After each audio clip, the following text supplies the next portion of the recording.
Hey, what's up everyone, and welcome to another reaction video of another First Reviews reaction video, and this time I'm taking a look at the first reviews for The Wild Robot. I only know of one review so far, and it was a positive one. They said that the middle was kind of like me, but supposedly it's a pretty good movie. So, and I've heard a lot of really good early things that aren't reviews.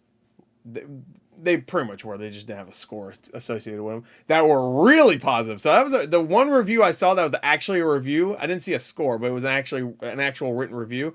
That was the only one I've seen, and that was probably the most negative thing I've heard so far. But supposedly the first act and the third act are amazing. The second act is where it kind of takes a dot. Like, they didn't make it sound like it was terrible. It's just like not as good as the first and the third act. So let's get to it. I'm very excited for this movie. I think it looks great, and I think I might wait until it's out in digital. I feel like a reaction would be pretty good for this movie. So maybe I will. So let's get to it, shall we? Huh? Me and you? I'm going to guess 95%. I think there's going to be a bunch of reviews, but there's going to be one negative. I just have a feeling. 95%. And this is probably going to be like, maybe my guess, like 30 reviews. So what would that, if it's one negative, that would be probably like 96. I'll say 96% then. I think that, wait, would that be? No, it'd be like 97% actually. I'll stick to 96%. You know, maybe that won't be 30 reviews, maybe 25. I don't know. Fucking, let's get it. There might be a fucking 200 reviews, but I think the embargo just lifted a couple hours ago, so I'm assuming they ain't gonna be that many. Shit, to be fair, Rotten Tomatoes probably won't have a goddamn score because their site sucks. So let's get to it. I'll never, ever, even if I was a reviewer like everybody else, I will never, ever be a Rotten Tomatoes critic, considering how much I talk shit about them. But to be fair, they probably will never know, so I can say whatever I want. They'll never watch these videos. So, all right. So, The Wild Robot, I'm guessing 96%. Sorry. Oh, Catherine O'Hara's in that. I didn't realize. All right, let's go. 3, 2, 1. All right. All right. But wait, what's the average rating? That's a great average rating. Always look at the average rating. That means more to me than the 100%.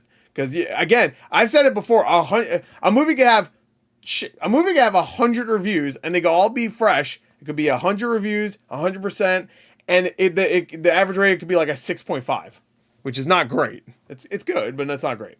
8.3, that's great. Now that's great. Anyway, so let's check out why it got that review. Oh wait, did my girl review this? Hold on. I'm not even gonna look at reviews yet. I'm just gonna see. Well, it's not an MCU thing, so I guess not. You know, not that she doesn't review MCU things, but it seems like I only see her in early reviews when it's an MCU thing or a Star Wars thing. Anyway, all right, so let's get to it. The Wild Robot tells a sweet story that should prove winning with any audience, adapting the popular books by Peter Brown and using beautiful animation to make it a soaring cinematic experience. This is like the most unsurprising 100%, by the way. I'm not surprised at all.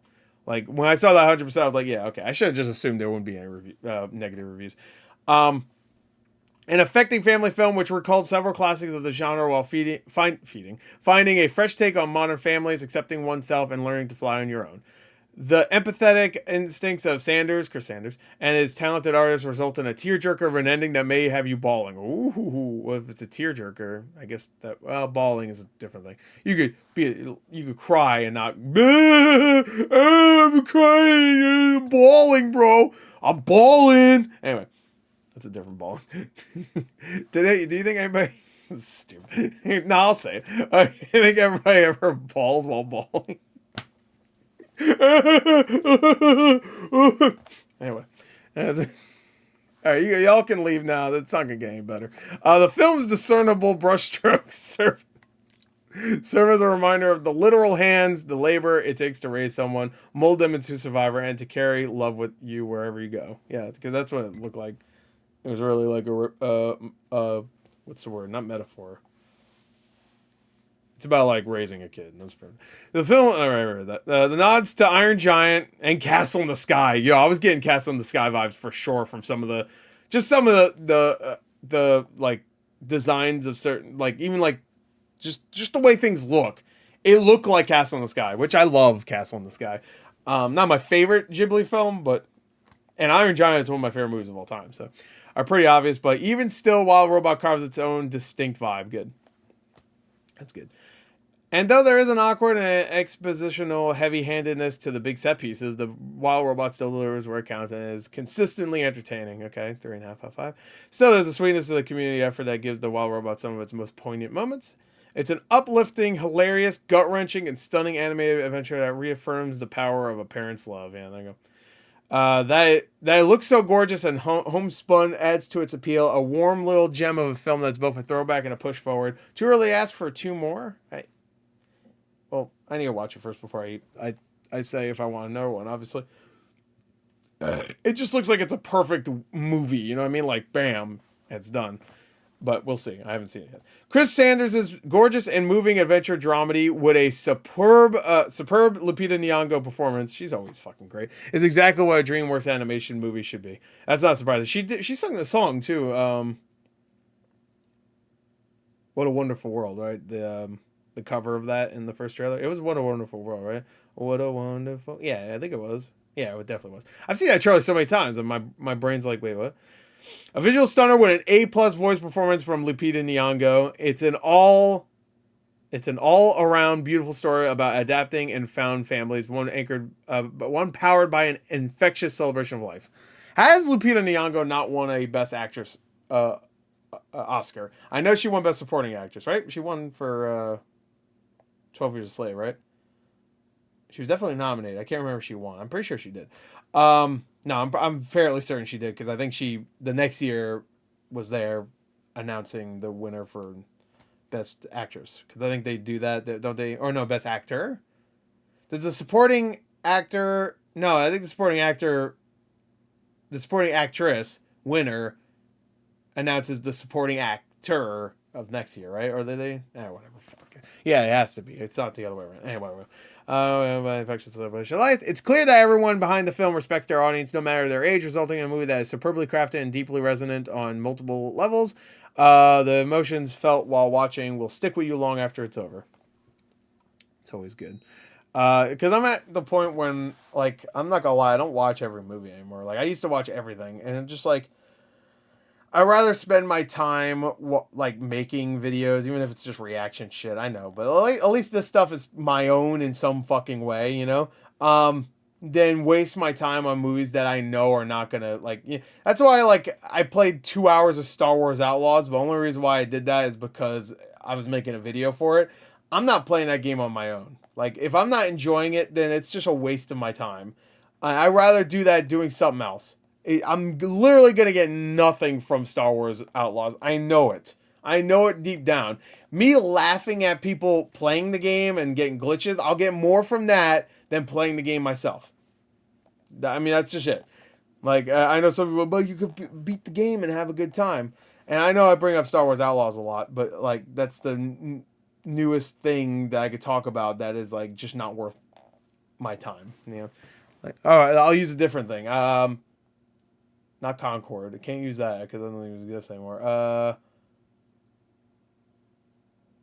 I can't think of what is another game that's not great that I don't want to spend time with. Just think of another game. It doesn't matter. It's going to find another way to create a visual dissonance that almost subconsciously insinuates its way into our brains and feeds the central idea of the film, and it's hypnotic. One could watch The Wild Robot with the sound off entirely and still have a rewarding experience. Turn it on and you have one of the best anime films of the decade. Oh, wow. Okay.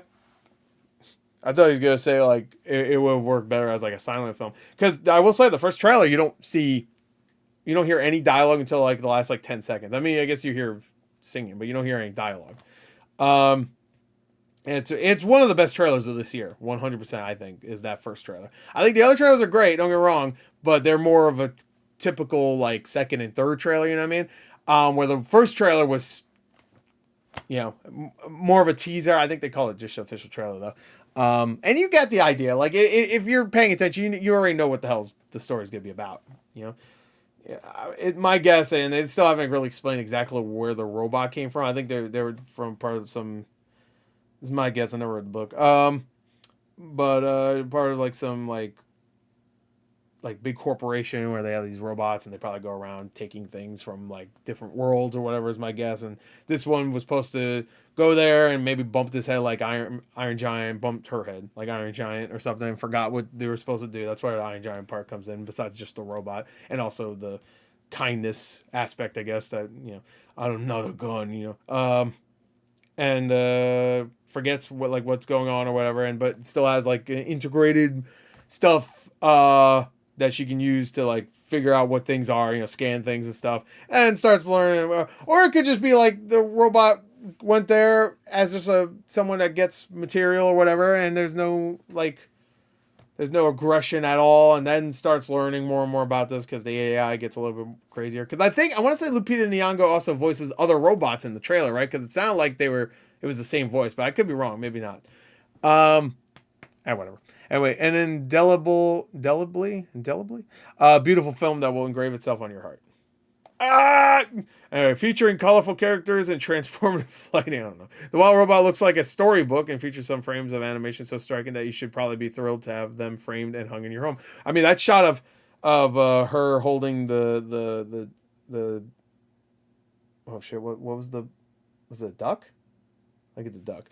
I forgot what she's holding, but like you see like the rays, it's just like it looks great. Like you know what shot I'm talking about. If Spielberg's E.T. had been an animated film instead, it might resemble what writer-director Chris Sanders has created here. However, Wild Robot weaves its own magic, and for that, we can all cry tears of joy. I mean, a lot of these don't have any scores, too. I'm assuming if they did give them scores, they would probably even be higher. It'd probably be like 8.5, 8.6 or something. There's never been an animated film that reflects the world in quite this way, although animals are somewhat disappointingly designed. Okay. I don't understand what. The expressionistic, maybe I'll understand when I watch it. Environments can take one's breath away. If the story sounds like it contains the DNA of earlier films like The Iron Giant, Fly Away Home, okay, well, and How to Train Your Dragon, it does, but writer-director Chris Sanders, who of course did How to Train Your Dragon, isn't he also directing hold on, now I need to look. I'm pretty sure he's directing I'm sorry, no, I'm sorry. He did not direct that, sorry. He did not, but what else he did? He did Lilo and Stitch, I know that. Yeah. No, he did How to Train Your Dragon. I was right. What the fuck? Yeah, he's doing... Wait, is he doing the remake? No. Wait, did he? Yeah, he did do How to Train Your Dragon. Well, maybe... Oh, I think it's the guy that did How to Train Your Dragon 2 and 3 that... Right? Yeah, it's the guy that did... Alright, so I was on the right track, okay? He is producing it, but he's not directing that. It's Dean DeBlos? I don't know how to say his name. Anyway, he's doing the live-action remake. There you go. Which I'm assuming we'll get a trailer for that in the next couple months. Actually, no, it comes out in June next year, so maybe not. I would guess like during Christmas time they would probably release a trailer for that just to have a trailer out for all the big movies coming, like Sonic and whatever. Anyway, here's a stretch for you. Anyway, so I was right. I have grace to let this story stand on its own. Okay, cool. The Wild Robot is destined to be a classic. Not only will it help children discover their passion and kindness, but also it will help adults regain theirs. Oh, what do you mean? Made it sound like all adults don't. What the fuck? I have compassion and kindness, fucker. Anyway, no, I'm just kidding. That was a show. Wild Robots are heartwarming and visually dazzling animated adaptation of Peter Brown's novel The Same. Lupita Nyong'o does an excellent job of making a robot character have believable humanity. The rest of the movie's voice cast is also stellar. I mean, Lupita Nyong'o is like so good. She was so good in A Quiet Place. Her and what's his name? I know he's in Stranger Things. I still have not seen season 4. Because I was gonna do a reaction for it. That's the only reason why I never watch it, because I want to do a reaction for it, and I hear every episode's like an hour and a half to 2.5 hours. I'm like, fuck, I don't want to do it. Never. I don't want to do it today. I don't want to. Of course, it has to come out during the summer too, so it's already fucking super hot. You know, I want to see this actually. I would like to see what the score for this piece by piece is. Yeah, I'll just look it up. I'm not gonna do a first review, so I want to kind of see that because they look really cool. Okay, now it's not. Oh, there it goes. 90%. Okay, cool. What's the average review? 6.2. I mean, it looked kind of cool. I'm not really a Pharrell guy at all, so because it's supposed to be like his story, kind of, but in Lego form. It's a really cool idea. I wish more biopics would do something like that. Like they take like an animated route or something like that. Like that happened. I want to say, oh fuck, there was a biopic that was animated. It was fuck, what was it? I know there was one. A biopic. I say biopic. Fuck you if you don't like it. I say what I say the way I say it. Fuck you. If you don't like it, eat my ass. I don't care. I don't care, fucker. Anyway. Yeah, so oh, speaking of Leave, got higher. Last time I looked, it was what, 85, so it went a little higher. Look at that. What's the average now? 6.8. Okay, I actually went lower. The average went lower though. That's fine. Oh yeah, I forgot about this old man show. I always wanted to watch it. All right, now I'm just looking at fucking Rotten Tomato shit. So let's get here. All right, there you go. That's it. It's great. Oh, I didn't take a look at Metacritic. Shit. Sorry. Let's do it real quick. Just real quick. Okay, it's not here. Astrobot and the Wild Robot this month. Yo, the month of robots is fucking great. All right, it's not here. Wild Robot. I'm assuming it'll be 83. All right, so it's exactly like the average rating then. Yeah. A robot, Ruzum Unit 7134, ROS for short. I guess Rosum then. Is shipwrecked on an island and must learn to adapt. Okay, so she was shipwrecked and so okay. To the harsh surroundings, gradually building relationships with the animals on the island, becoming the adopted parent of an orphan gooseling. There you go. So I was close. Of course, Bill Nighy's in it. I swear to God, he's voiced like animals like 18 times in his career. He's voiced so many animals. He was in Norman of the North, one of my favorite movies ever.